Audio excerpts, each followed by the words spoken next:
Section 5.6, complex numbers. So the diagram at the below shows the set of numbers that are part of the complex number system and examples of each set.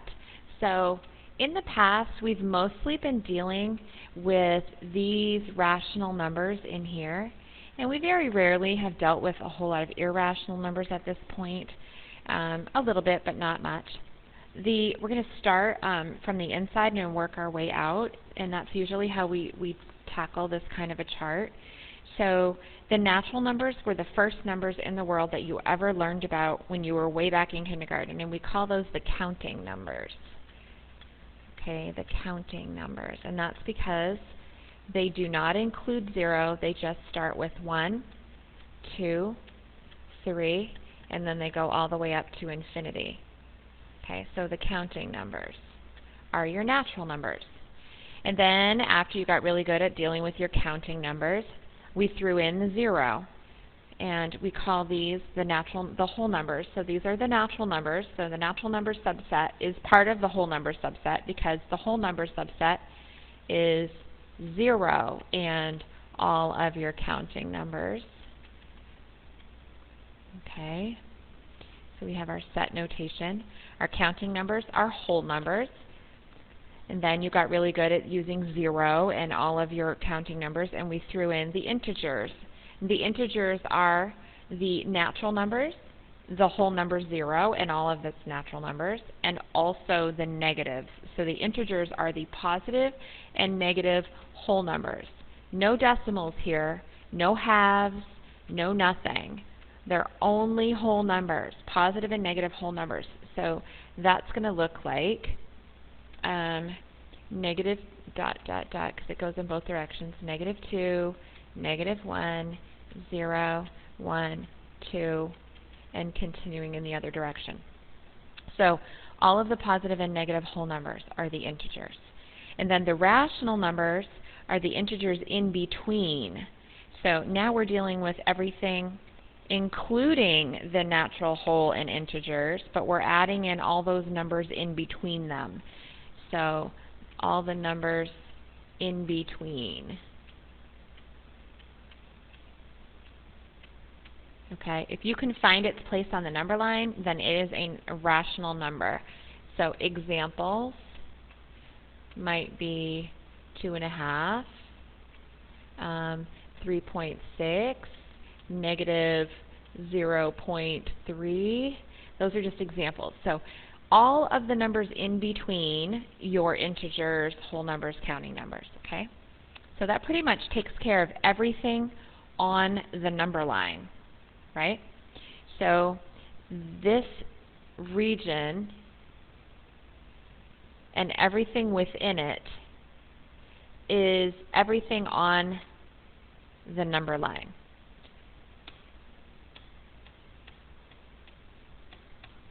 Okay? Everything on the number line.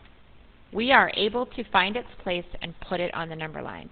But then we go ahead and add things in that really start to confuse people, and that is the irrational number system. The irrational numbers do not end or appear to have an ending, so non-terminating decimals, and they do not repeat.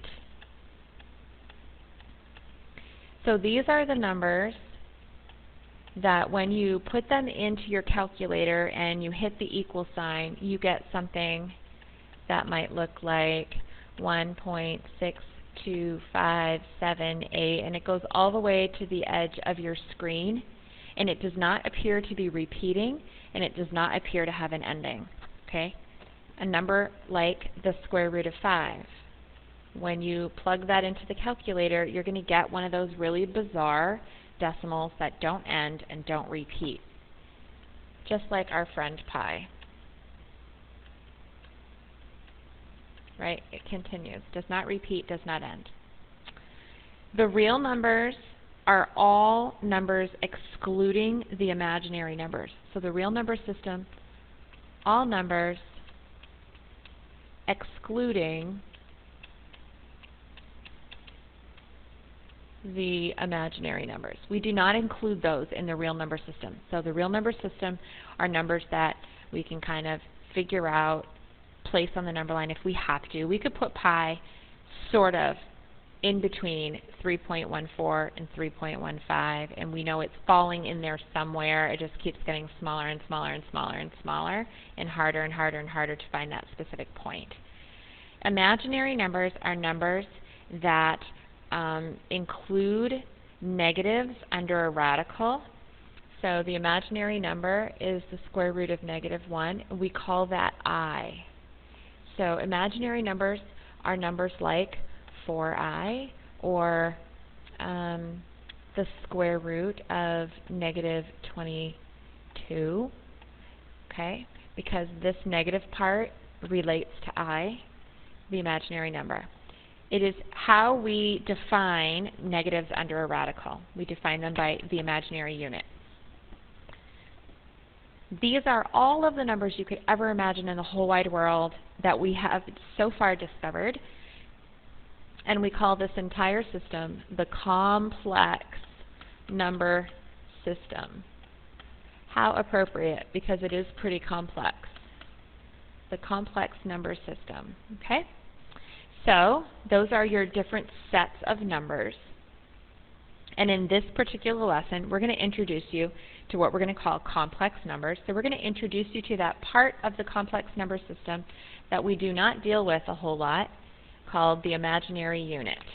All right? So the imaginary number is I, and it is equal to the square root of -1. All right? And there are some things about the imaginary number that you need to realize.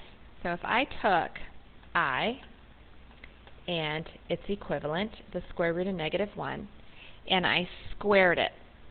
So I'm going to square the I, and I'm going to square a square root. So very quickly we know that when we square a square root, those are inverse operations. And inverse operations cancel each other out. Inverse operations cancel each other. Okay? And so that's going to leave me with just -1 over here, because those inverse operations are going to cancel each other out.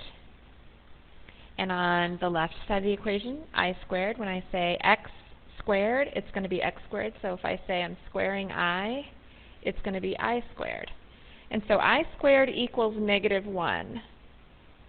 These two things you have to know. Those you have to commit to memory. Okay? And we use these to simplify negative square roots. It's going to be really important that you memorize that I is equal to the square root of -1 and that I squared is equal to -1. So let's scroll our page up and talk about simplifying these radicals. Let's put this into practice. So we're just going to practice some of these simplifying radicals. I'm going to show you this one up here, the square root of -8. And then we have a bunch to practice on the next page. So first thing you're going to do is factor the radicand. That's the number under the radical symbol. So we're going to factor out the 8. So here's what I ask my students to do. We're going to rewrite this as -1 times 8, because -1 times 8 is -8. So I have not changed the value of anything underneath the radical. I've just rewritten how it's stated. Just like if it said the square root of 6, I could call that the square root of 2 times 3, because 2 times 3 is equivalent to 6. So I'm just rewriting it, not changing its value. And now I'm going to factor down the 8. So I always ask my students, just go ahead and do your factor tree. 2 times 4, 2 times 2. And so this ends up being 2 to the 3rd power. But here's what I'm going to ask you to do. A radical, a square root, is in terms of squares. So just a moment ago, I said to you that if you square a square root, that those are inverses of each other, and it just equals whatever's under that radical, right? So the 2nd power is equivalent to a square root. So what I'm going to ask you to do is rewrite this to equal -1 times and I'm looking for perfect squares. So 2 squared, and then this 2 that's left over all by itself to the first power. The reason why I want you to cluster them in groups of 2 is because any perfect square, this one, under a square root cancels. They're inverses of each other. And now that 2 is just simply a 2, and it comes out from under the radical and is just 2. This, we already know the square root of -1 is equal to I, and here we know that when we are taking the square root of a perfect square, that these cancel, and you're left with just 2. And this poor guy is only 2 to the first power, and until he finds a friend to pair up with, he can't go anywhere. So I always circle those ones, because those are the ones that have to stay under the radical. And so how do you rewrite this? Well, everything that I just took care of here comes out. And when I'm doing this, I always write it above. Like the I is going to come out of the radical, and this 2 is going to come out of the radical, because we've simplified it in some way so that it's now no longer underneath the radical. And so my answer is going to say I have a 2 on the outside, I have an I on the outside, and then I have that poor lonesome 2 that has to stay under the radical all by itself. And so this is my answer. This is how I simplify the square root of -8. Okay? Let's do the first few in this chart, and then I'll let you on your own to finish the rest. So let's rewrite this. We're going to have the square root of -1 and 24. And then I'm going to break down my 24. And you can do that elsewhere if you want, like over here on the side. So 2 and 12, 2 and 6, 2 and 3, and now I'm down to all prime numbers. And remember, I'm looking for groups of 2. So that's going to be a 2 squared, and then this guy's going to be by himself, and this one's going to be by himself. So now I have -1 times 2 squared times 2 times 3. Okay? And again, when I cross these out, like this is an I, it goes on the outside. This 2 is going to come out, and I'm going to put it in the front, 2I. And then this guy is by himself, and this one's by themselves. So they have to stay under the radical, 2 times 3. So some students give me that as an answer. And it's okay, but it certainly could be simplified, because 2 times 3 is 6. So the answer is 2I square roots of 6. And that is your answer for the square root of -24. All right. Square root of 16. I don't see a -1 there, so that tells me I'm not going to have an I in my answer. I'm just going to break down my 16. 4 times 4. The 4 breaks down to 2 times 2. So I have one group of 2 and another group of 2. So the 16 is 2 squared times 2 squared. So this was the first 2 squared, and this was the second 2 squared. Any perfect square under a square root cancels, so the 2 comes out, and this 2 comes out, and there's nothing left under my radical, so I'm just going to simplify my answer to 4. The square root of 16 is 4. Some of you may have already known that, but that's the proof. Okay, let's do square root of -12. So I'm going to have the square root of -1 times 12. So 12. 2 times 6, 2 times 3. I have a group of 2, and I have this 3 left over. So instead of 12, I'm going to change that to 2 squared times 3. And then, of course, I'm going to write down that this is I. It's going to come out, and this is going to come out as a 2, and that has to stay under the radical. So I have 2I square roots of 3. Okay, why don't you go ahead and work on the rest of those and see how you do.